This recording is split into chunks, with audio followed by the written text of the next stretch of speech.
আমি কোনো সেলিব্রিটি না, আমি কোনো ভাইরালও সেলিব্রিটি না। আমি ছোট্ট একজন কন্টেন্ট ক্রিয়েটর। ফেসবুকে বিনোদন দেই এবং বিনোদন নেই। ফেসবুকের টাকা দিয়ে আমি চলি না, ফেসবুক আমাদের টাকা দিয়ে চলে। আমি সবসময় ফেসবুক অন করলেই দেখি হোয়াটসঅ্যাপ বিল্লাল খুব সুন্দর সুন্দর কাজ করে, মানুষের নিরীহ মানুষের পাশে দাঁড়ায়, সাহায্য সহযোগিতার হাত বাড়িয়ে দেয়। আমাদের মতো কন্টেন্ট ক্রিয়েটর ভিউ কামানোর জন্য তাকে নিয়ে আমরা ভিউ ব্যবসা করি, নানান ধরনের কথা বলি। তোমাদের মতো কন্টেন্ট ক্রিয়েটরকে জুতা মারার দরকার, কারণ এরকম যারা কাজ করে সততা দিয়ে মানুষের পাশে দাঁড়ায়, সে হলো প্রকৃত মানুষ, তাদের ভিতরে মনুষ্যত্ব আছে। হোয়াটসঅ্যাপ বিল্লাল আগেই বলেছে আমার কোনো পেজ নেই, সে পেজ ছাড়া মানুষের পাশে দাঁড়াইতেছে। আপনারা পেজ দিয়ে তাকে কি করতেছেন, গালি দিতেছেন, ভিউ কামানোর জন্য নানান ধরনের ভিডিও আপলোড করতেছেন। ভাই আমি একজন সৌদি প্রবাসী, মাস গেলে 55,000 টাকা বেতন পাই, আলহামদুলিল্লাহ।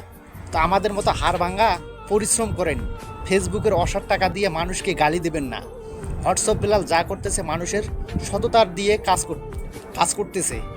সবাই তার পাশে থাকার দরকার, তাকে সাপোর্ট করার দরকার। তাকে নিয়ে আমরা কি করতেছি, গালি দিয়া আবার সে ভালো কাজ করতেছে, সুন্দর করে ভিডিও তার নামে বানিয়ে আপলোড করতেছি। এটা দিয়ে তো আপনি ভাইরাল হচ্ছেন। তো কাউকে কখনো ছোট চোখে দেখবেন না। আপনিও একজন সেলিব্রিটি হতে পারেন, সেও একজন সেলিব্রিটি হতে পারে।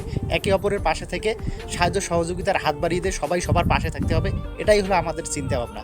আমরা একে অপরকে বদনাম করবো, এটা ঠিক না। হোয়াটসঅ্যাপ বেল্লাল তোমাকে হাজারো সেলুট পাই।